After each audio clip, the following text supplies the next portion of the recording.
My wife mocked my family while I worked. Overtime, so I secretly transferred all joint assets to myself and watched her regret every decision. I'm a 32-year-old guy, and for most of my marriage, I believed hard work and loyalty were everything.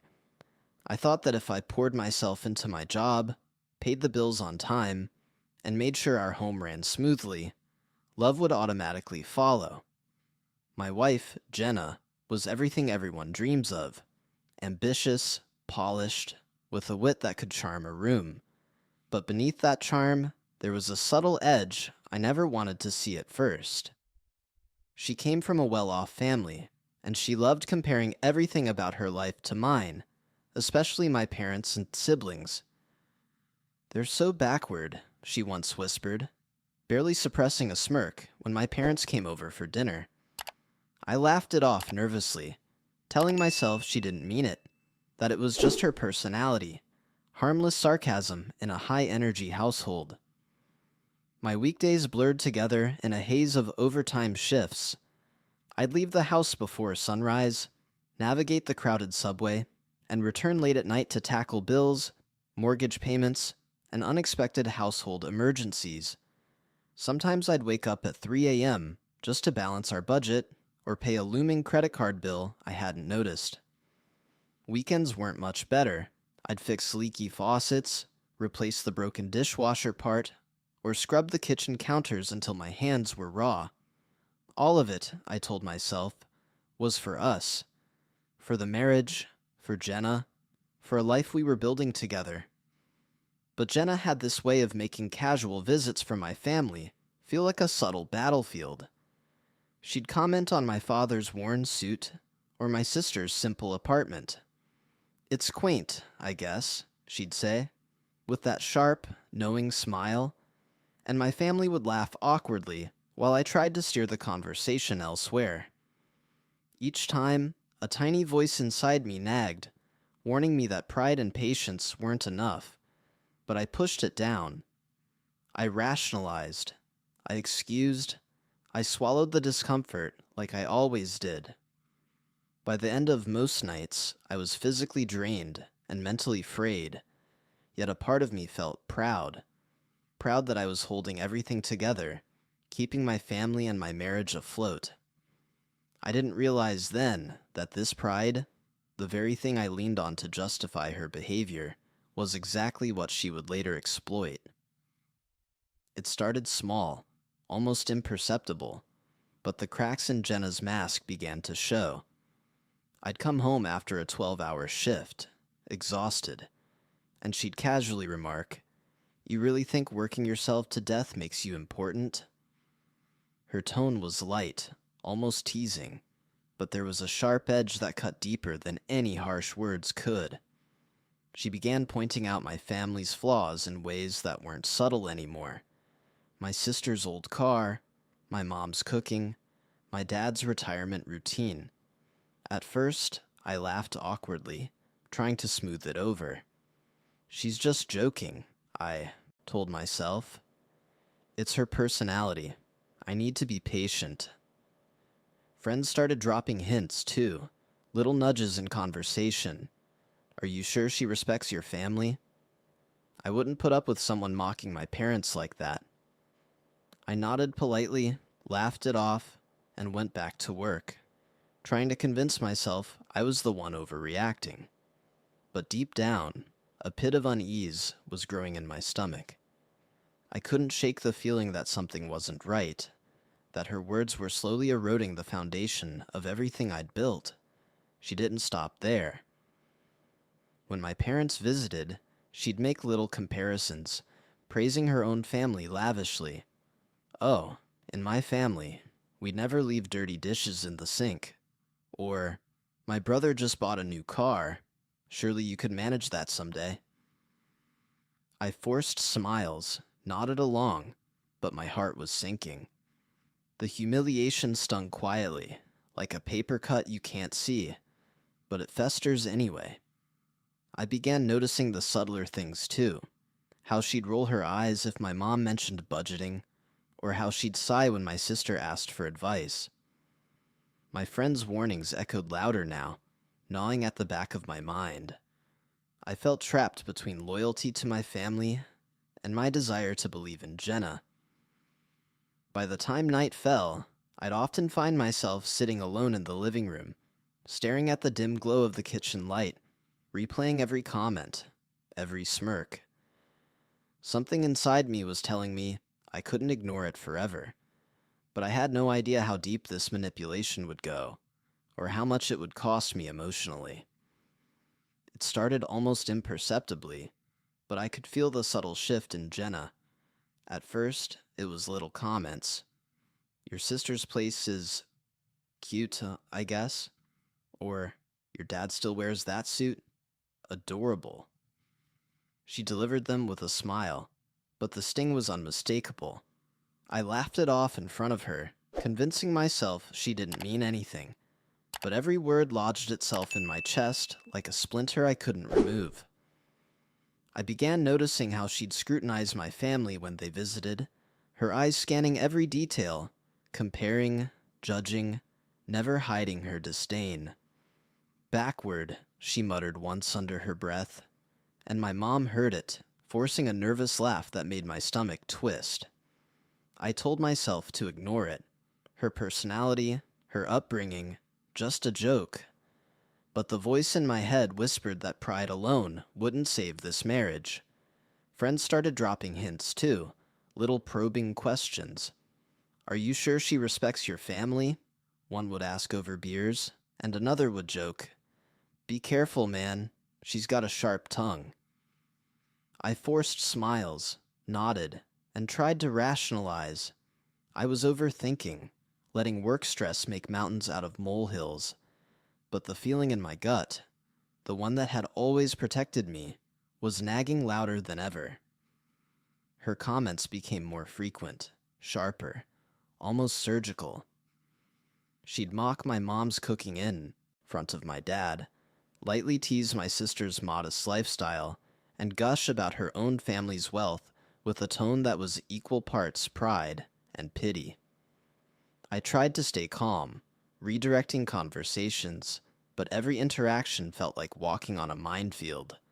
Even our friends noticed, giving me quiet glances of sympathy I wasn't sure how to accept. At night, I'd sit alone in our dimly lit living room, replaying each encounter, feeling a mixture of anger, humiliation, and helplessness. It was exhausting, mentally and emotionally. I wanted to believe in her, in us, but a part of me was starting to dread every interaction, every comment, every laugh that seemed directed at my family rather than with them. And yet, I told myself I could endure it, because I loved her and I was trying to make it work. But deep down, a tiny, uneasy seed had been planted, one that whispered the truth I wasn't ready to face. This was only the beginning. It didn't take long for me to realize that Jenna's disdain wasn't just verbal. It had a financial undertone I hadn't noticed at first. I worked long shifts, sometimes 14 hours straight, juggling client meetings, overtime, and side projects, all while keeping our household afloat. I paid the mortgage, utilities, groceries, and even little indulgences I thought would make her happy. Yet somehow, it was never enough. She would casually remark, I don't know how you manage with such modest standards, as if my careful budgeting and long hours were a personal flaw. The first time it really hit me was when she bought a designer handbag without a second thought, and I had to move money around just to cover our joint credit cards for the month. I mentioned it, trying to be rational. We might need to rethink the budget this month. She laughed, that polished, piercing laugh of hers, and said, Oh, don't be so dramatic. You're so used to scrimping. It's adorable. I froze, the words cutting deeper than any insult my family had ever thrown my way. I'd been quietly sacrificing, holding everything together, and she didn't even notice. She mocked the effort instead of respecting it. I began noticing patterns, small purchases she hid, bills she would conveniently forget to pay, and a general sense of entitlement that had nothing to do with love. My friends started noticing too, whispering during weekend hangouts, "Man, she's taking advantage of you." And I wanted to shout that I knew, that I saw it. But part of me still loved her, and part of me rationalized it. Maybe she was stressed. Maybe she was just ambitious in a way I didn't understand. But the more I tried to forgive or excuse, the more it ate at me.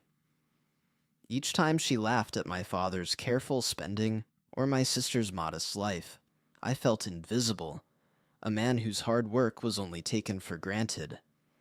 Nights became heavy with frustration. I'd stare at our bank statements, the numbers blurring in front of me, realizing that my loyalty and sweat were fueling her arrogance. And in that quiet, I made a small, secret decision, one that would slowly shift the balance of power in ways she could never imagine. The red flags didn't just continue. They multiplied, creeping into every corner of our lives. I started noticing Jenna's little habits that didn't make sense. Secretive texts, hurried phone calls she'd brush off, and the ways she'd flinch when I asked about her spending. It was subtle at first, like a shadow at the edge of a room, but it grew heavier every week. I tried to rationalize, telling myself, she's just stressed, she has a lot on her plate, but the unease in my gut wouldn't quiet down. Family gatherings became unbearable. Jenna's sarcasm sharpened, especially when my parents or sister visited. "You still haven't upgraded this old toaster?" she'd ask casually, as if our home was a museum of mistakes. My mom would smile awkwardly, my sister would fidget, and I felt frozen between defending them and avoiding a full-blown argument. Even friends started noticing. One of them asked quietly, "Does she always put your family down like that?" And I laughed nervously, pretending it wasn't true, but inside, I was crumbling. Then came the first incident that truly shook me. I caught her flirting subtly with a coworker, while she thought I wasn't paying attention. A brush of her hand, lingering laughs, and a casual compliment that felt like a knife twisting. I wanted to confront her right then, to yell, to scream, but I held back, reminding myself I had to be rational. I kept replaying it in my head that night, staring at the ceiling, hearing the quiet hum of the city outside our window. The sense of betrayal gnawed at me, feeding a mix of rage and helplessness I hadn't felt before. Even with these warning signs, I tried to convince myself I was overreacting, that love would smooth over cracks, that her ambition and charm were worth overlooking small betrayals. But every word she said about my family, every sneer disguised as a joke, every flirtatious glance I witnessed, they added weight to a truth I wasn't ready to face.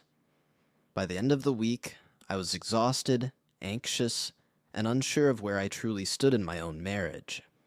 And yet, beneath the frustration, a quiet resolve began forming. A realization that I couldn't stay passive forever. It all came to a head one weekend when my parents came over for dinner. Jenna, in her usual polished tone, couldn't resist commenting on my father's retirement plan. "Honestly, Dad, with all due respect, don't you think you're a little stuck in the past?" she said, a smile tugging at the corners of her lips. My mom tried to laugh it off, but the hurt in her eyes made my chest tighten. I felt that familiar mix of anger and humiliation, the one I'd tried to ignore for months. For the first time, I didn't laugh. I didn't redirect the conversation. I just sat there, silently watching her chip away at the people I loved most. After dinner, I went into the kitchen to grab a drink and caught her muttering to herself about how my family always drags everything down. That was it. Something inside me snapped. I'd spent years covering bills, working overtime, keeping this house and this marriage afloat, and she had the audacity to belittle the people who made me who I was. I clenched my fists, but I didn't confront her then. Instead, I walked back to the living room, smiling politely, hiding the storm building inside me. That night, as I lay awake, replaying every comment, every sneer, every subtle jab, a plan began forming. I couldn't control her words or her arrogance, but I could control the power she had over our lives. I opened my laptop, pulled up our joint accounts, and started making careful notes. Small, discreet transfers here, subtle financial boundaries there, just testing, just preparing. The more I analyzed, the more I realized the scale of her entitlement. Every dinner, every comment, every laugh at my family's expense had been feeding a sense of superiority she didn't deserve. I felt a mix of guilt and exhilaration, knowing that I could level the playing field without her even realizing it yet. By the end of the night, exhaustion weighed on me like concrete, but underneath, a quiet, burning resolve had taken root. I was done being the powerless one, done being humiliated quietly, and I knew, deep down, the day I acted would change everything. The days that followed were a strange mix of normalcy and tension. On the surface, I was the same hardworking husband, covering bills, running errands, and smiling through dinner conversations. But underneath, a quiet, calculated plan was taking shape. I started paying closer attention to our finances, making small, almost imperceptible transfers from joint accounts to my personal one, enough to test the waters without raising suspicion. Each time Jenna tried to make an extravagant purchase or comment on how little I contributed, I felt a subtle thrill. For the first time in months, I felt like I had some control. It wasn't about money alone. It was about power, about balance, about finally proving that I wasn't a pushover. Every sarcastic remark she made about my parents or siblings fueled a tiny spark of determination inside me. I began cataloging each insult, each moment of disrespect, like a private journal of her arrogance. The more I watched, the more obvious it became. She had been taking me and my family for granted for years, and the thought that she would eventually see the consequences of her behavior made my chest tighten with a strange satisfaction. Friends started noticing subtle changes in my demeanor. "You seem calmer lately, almost untouchable," one said, and I nodded, smiling, hiding the truth. Calmer wasn't exactly the right word. It was more like patience with purpose, a quiet, simmering intensity that no one else could touch.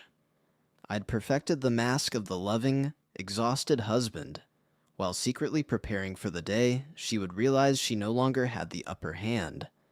Even small interactions became part of the plan. I'd let her complain about minor things, let her test my patience, all while keeping a mental tally of her entitlement. The house felt different now, charged, almost electric. And every night when I lay awake, I imagined the moment I'd finally reveal the truth. It was a slow, careful game, but the seeds of revenge had been planted, and the first crack in her world was coming, whether she realized it or not.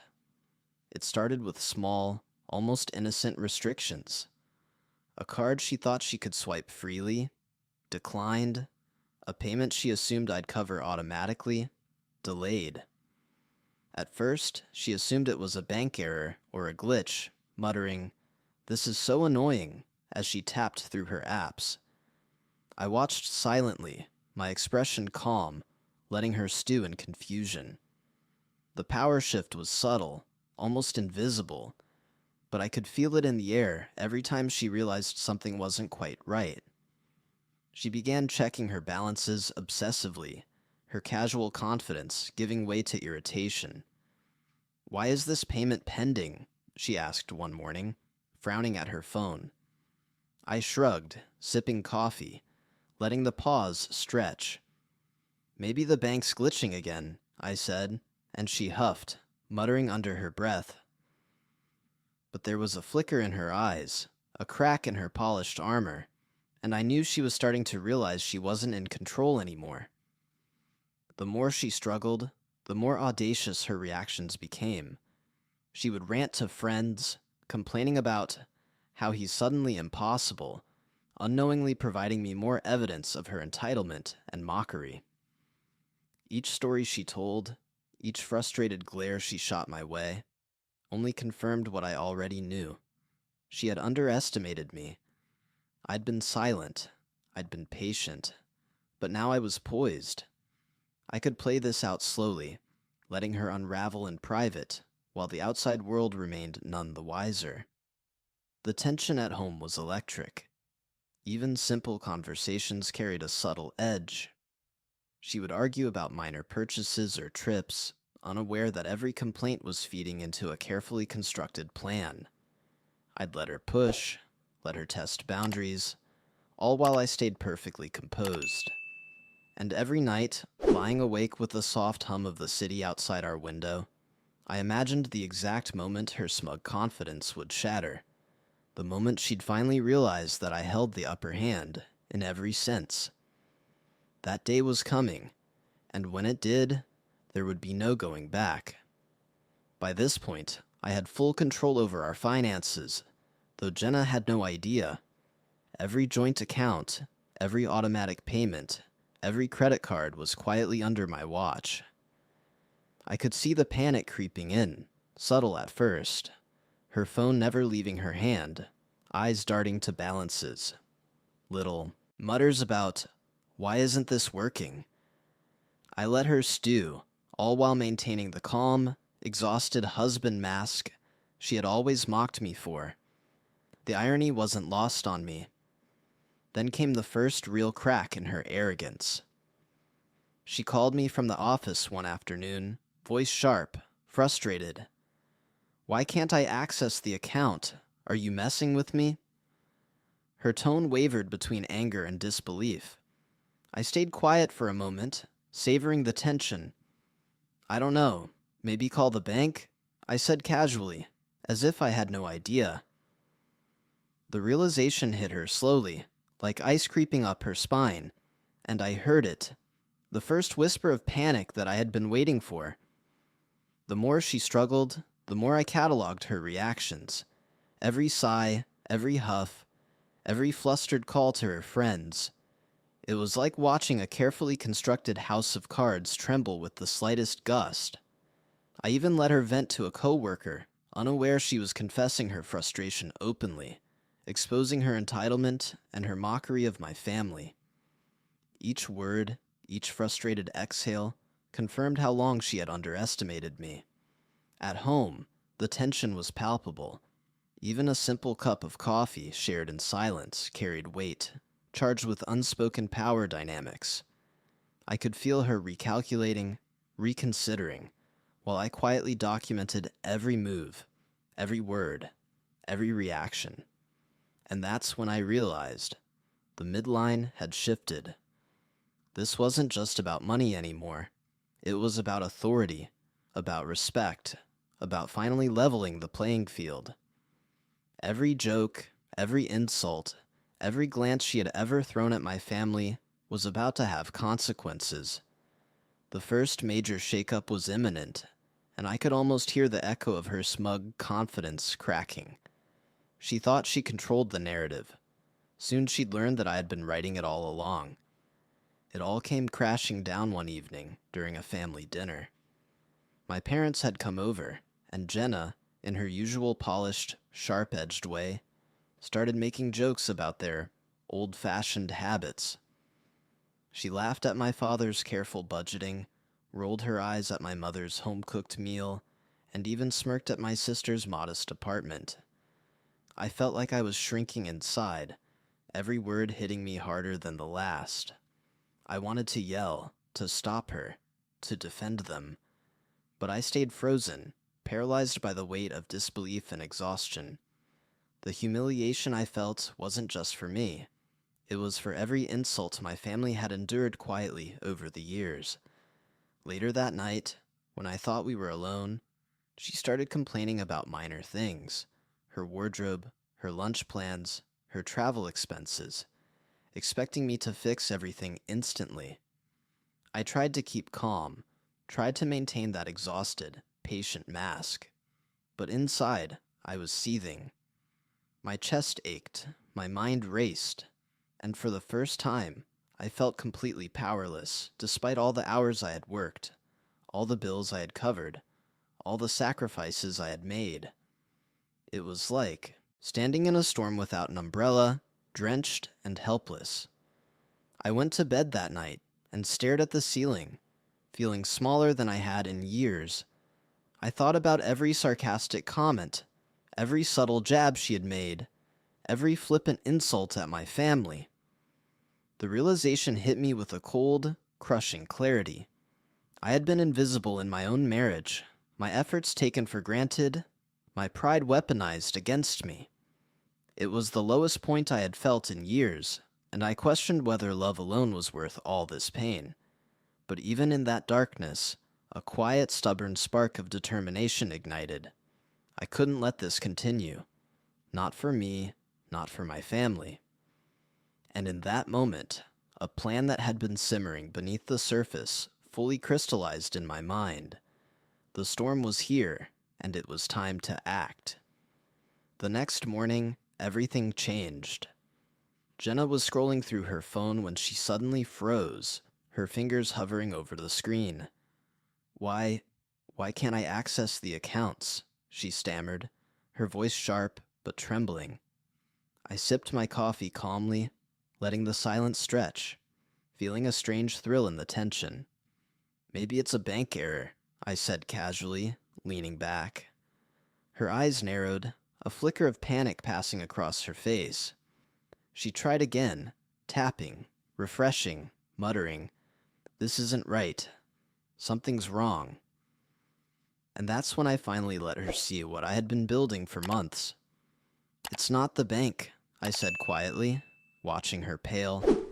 "I transferred all the joint assets to my name last week." She blinked, confused, then disbelief turned to anger. You can't do that? That's illegal," she shouted, pacing the living room. I stayed calm, steady, letting her unravel. I laid out everything I'd documented, every sarcastic comment about my parents, every insult at my family, every time she flaunted her entitlement, while I worked overtime to keep everything afloat. Each example was precise, undeniable. "All of it," I said, voice steady, "has consequences." Her hands shook, her face drained of color. I could see her arrogance melting into panic, the carefully crafted persona she wore for so long, finally crumbling. Her attempts to bargain, to blame me, to spin the narrative, fell flat. I remained composed, firm, unshaken. The power dynamic had shifted completely, and she realized it. For the first time, she experienced the helplessness she had inflicted on others. And as I watched her struggle to process it, a quiet, vindicated satisfaction settled over me. Years of mockery, belittlement, and entitlement had finally collided with reality. But I didn't gloat. I didn't yell. I simply held my ground, letting her own conscience deliver the final sting. The moment had arrived. The day of reckoning I had imagined countless times had finally come. And it was just the beginning. The morning after the confrontation, the atmosphere in our home was electric. Jenna moved cautiously, her usual confidence replaced by a tense, almost fragile energy. Every small request she made, coffee, a dinner reservation, a quick errand, was met with a quiet, firm no, unless it aligned with the new boundaries I had set. It was subtle, but it was enough. She had spent years mocking my family, belittling me, taking my hard work for granted, and now she was learning what it felt like to be powerless. Friends and family began to notice the shift, too. My parents commented on how calm and composed I had become, how I was finally prioritizing respect over appeasement. Even casual acquaintances picked up on the new dynamic. Jenna's carefully polished armor had cracks that were impossible to ignore. She could no longer manipulate situations with charm and sarcasm. Every attempt at control backfired, leaving her frustrated and exposed. It wasn't about revenge for revenge's sake. It was about balance. I enforced rules that protected my finances and my family, made clear that entitlement would no longer be tolerated, and established boundaries that she could not cross. And as the days went by, I realized how liberating it felt to reclaim control over my own life. The humiliation, the stress, the endless sacrifices, all of it had led to this moment of quiet authority. At first, she reacted with disbelief and anger, but slowly, begrudging acceptance replaced it. I watched as she adapted to the new reality, realizing too late that her arrogance had blinded her to the consequences of her actions.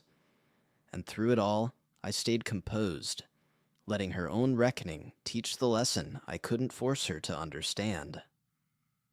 For the first time in years, I felt a deep sense of relief. Justice wasn't loud or explosive. It was measured, precise, and unshakable. And as I sat back and watched the balance restored, I understood something vital. Respect can't be demanded. It has to be earned. And finally, it was. In the weeks that followed, life settled into a rhythm that felt almost surreal. Jenna moved through our home cautiously, her usual arrogance replaced with a wary, quiet demeanor. Every interaction was measured, every comment carefully considered. For the first time, I felt like I was truly living on my own terms, no longer bending to someone else's sense of superiority. The tension that had plagued our marriage for years had been replaced with a calm authority I had longed for, and it was intoxicating. I started investing more energy into my family, checking in on my parents, helping my sister with her projects, and finally letting myself enjoy the quiet satisfaction of knowing I was protecting the people I loved. There was a weight lifted, a freedom I hadn't felt in years, as if the constant pressure of being undervalued and belittled had finally been removed. I realized that my anger and planning hadn't just been about money or revenge. It had been about reclaiming my life, my pride, and my peace of mind. Jenna eventually reached out, one afternoon, her voice trembling, eyes avoiding mine.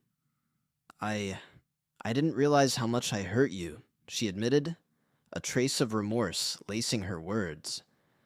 I listened quietly, feeling no rush to forgive, no urgency to absolve. The satisfaction wasn't in hearing her apology. It was in knowing she could no longer manipulate, belittle, or undermine me. The balance had been restored. Looking back, I understood something profound. Loyalty and patience are valuable, but so is self-respect.